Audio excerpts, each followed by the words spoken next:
રાષ્ટ્રીય કાનૂની સેવા સત્તામંડળ નાલસા એના નેજા હેઠળ સમગ્ર રાષ્ટ્રમાં દર ક્વાર્ટરમાં એટલે કે પ્રતિ 4 મહિને એક લોક અદાલત, રાષ્ટ્રીય લોક અદાલતનું આયોજન કરવામાં આવે છે. અને ગુજરાત રાજ્ય કાનૂની સેવા સત્તામંડળના મુખ્ય સંરક્ષક એટલે પેટ્રન ઇન ચીફ આપણા મુખ્ય ન્યાયમૂર્તિ આદરણીય જસ્ટિસ સુનિતા અગ્રવાલ મેડમ અને કારોબારી અધ્યક્ષ જસ્ટિસ કોકજે સાહેબના તથા સુરત જિલ્લાના વહીવટી જજ જસ્ટિસ સુપૈયા સાહેબના માર્ગદર્શન હેઠળ આજે 11 જુલાઈના રોજ સમગ્ર સુરત જિલ્લામાં દ્વિતીય રાષ્ટ્રીય લોક અદાલત સને 2026ની ખૂબ ઉત્સાહસભર આયોજિત થઈ રહી છે. લોક અદાલત એટલે લોકોની અદાલત. અદાલત શબ્દના કારણે જો કદાચ કોઈકને સહેજ પણ બીક લાગે તો એ ગેરસમજ છે. લોક અદાલત એ એવી વ્યવસ્થા છે કે જેમાં પક્ષકારોનો વિવાદ એ કોઈ ન્યાયાધીશ નહીં પણ એક કન્સિલિએટર એટલે કે મધ્યસ્થી બંનેના વિવાદના અલગ અલગ વિકલ્પો પારસ્પરિક રીતે ચર્ચા કરીને એનો ઉકેલ લાવવા માટેનો પ્રયાસ કરે છે. જે સ્વીકાર બંને જણા કરે તો સમાધાન થાય. આ સમાધાન એવોર્ડ દોરાય અને આ એવોર્ડ એ બંધન કરતા બને છે અને જજમેન્ટ જેટલું, ડિક્રી જેટલું જ તેનું મહત્વ છે. કોઈ પક્ષકાર તેનાથી ફરી જઈ શકતો નથી. અને સૌથી અગત્યનું એવું છે કે આ બિન ખર્ચાળ છે. જે કંઈ ખર્ચ પણ વાદીએ કર્યો છે કોર્ટ ફીનો તે પણ એને તમામ પાછો મળે છે.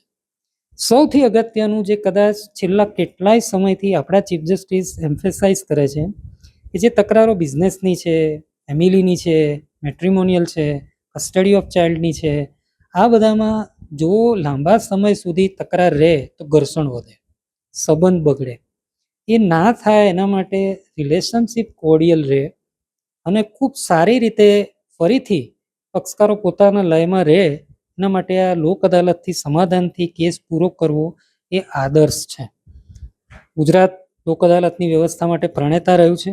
1982ની સાલમાં જુલાઈ મહિનામાં ઉના ખાતે દેશની સૌથી પહેલી લોક અદાલતનું આયોજન થયેલું. ઉત્તરોત્તર જસ્ટિસ ભગવતી, ત્યારબાદ જસ્ટિસ જે.એન. ભટ્ટ, ત્યારબાદ 1987ના કાયદાના અમલીકરણ બાદ જસ્ટિસ એમ.આર. શાહ સાહેબ અને હાલ ખૂબ ખંતીલા આપણા chief justice justice Sunita Agarwal madam એમના રાહબારી હેઠળ લોક અદાલતની વ્યવસ્થા વધુ સુદૃઢ બની છે, પ્રચલિત બની છે, પોપ્યુલર બની છે.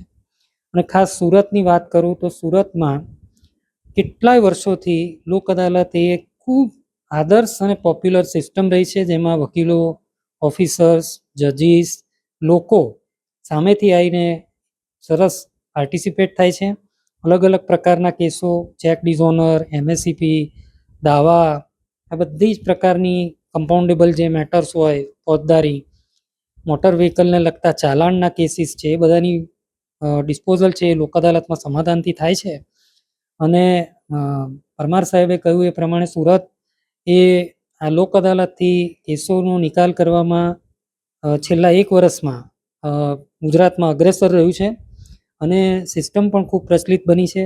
અમારા સભ્ય સચિવ દેવાંગ ખૂબ ખંતીલા છે. આખા કેમ્પેન દરમિયાન એમણે 15 મિનિટનો પણ બ્રેક નથી લીધો.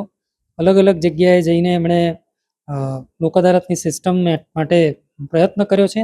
આજના દિવસ પહેલાં, 1 અઠવાડિયા પહેલાં વરસાદની એડવર્સ કન્ડિશનમાં પણ દક્ષિણ ગુજરાત વીજ કોર્પોરેશન લિમિટેડના નાની રકમના જે દાવા છે, જે અમુક બહુ જ પછાત વિસ્તાર જેમ કે કોસાડ આવાસ છે કે ઊન પાટિયા છે, જેના લોકોને કોર્ટમાં આવવું પણ દુષ્કર છે, જેમને આ કેસ શેનો થયો છે એની પણ સમજ નથી. એમાં અમારા લીગલ એડ ડિફેન્સ કાઉન્સિલના એલએડીસીના સભ્યો આટલી દુષ્કર સ્થિતિમાં ગયા, સમજાયું કે આટલા પૈસા ભરી દેશો તો તમારો હપ્તા કરીને સુગમતાથી તમારો કેસ પતી જશે, વ્યાજ માફી મળી છે. અને એવા ઘણા બધા કેસોમાં અમને સફળતા મળી છે. કેસ ના થયા હોય એમાં પણ ડીજીવીસીએલે કેસ પૂરા કર્યા છે અને અદાલતમાં આવવાની સ્થિતિમાંથી બધાને મુક્તિ અપાવી છે. આજના દિવસ દરમિયાન સૌથી અગત્યનું જો કોઈ હોય તો ભાઈઓ અને બહેનો વચ્ચેની તકરાર 2 યુવા ન્યાયાધીશો, કઠોરમાં અમારા ખૂબ જ પોપ્યુલર સ્વપ્નિલ ફટાણિયા અને ઉમરપાડામાં જજ વિપુલ પટેલ, બંને જણાએ ખૂબ આદર્શ મધ્યસ્થીથી 2 કુટુંબોમાં ભાઈઓ બહેનોના દાવા એમાં મધ્યસ્થી કરીને સમાધાન કરાયું છે. પરમાર સાહેબે બારડોલીમાં કર્યું એમ 2 મોટી રકમની મોટર એક્સિડન્ટ ક્લેમ કેસીસ છે એ પૂરા થયા છે. આશરે 40 જેટલા motor accident claim cases high વેલ્યુના સુરતમાં પૂરા થયા છે. 50 જેટલી નેગોશિયેબલ ઇન્સ્ટ્રુમેન્ટ એક્ટની મોટી રકમની ફરિયાદો પૂરી થઈ છે.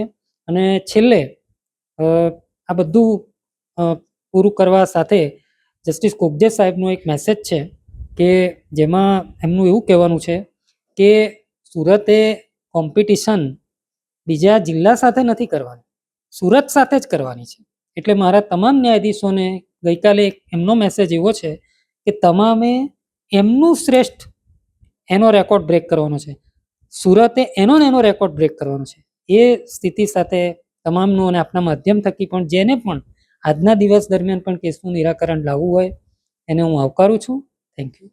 અચ્છા, આજે રાષ્ટ્રીય લોક અદાલતમાં નામદાર ચીફ જસ્ટિસ સાહેબની સૂચનાથી તથા સુરતના પ્રિન્સિપલ ડિસ્ટ્રિક્ટ જજ સાહેબની વડપણ હેઠળ આજરોજ જે રાષ્ટ્રીય લોક અદાલત યોજવામાં આવેલ છે તેમાં જુદા જુદા પ્રકારના કેસો મૂકવામાં આવેલ, જેમાં મોટર એક્સિડન્ટના કેસીસ છે, પછી પતિ પત્નીને તકરારને લગતા કેસો છે, વાહન અકસ્માતને લગતા કેસો છે, નેગોશિયેબલ ઇન્સ્ટ્રુમેન્ટને લગતા કેસો છે અને બીજા અન્ય પ્રકારના જે સમાધાન કરી શકાય તેવા અનેક પ્રકારના કેસો મૂકવામાં આવેલા છે. અને તેમાં છેલ્લી 4 લોક અદાલતથી સુરત સમગ્ર ગુજરાત રાજ્યમાં નંબર 1 તરીકે આવેલ છે.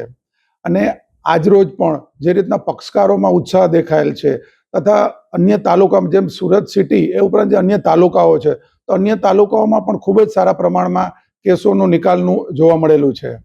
જેમ કે બારડોલી તાલુકામાં આજે જે માહિતી મુજબ 2,70,00,000ની આસપાસનો લગભગ સૌથી મોટામાં મોટા એક વળતરના કેસમાં સમાધાન થયેલ છે.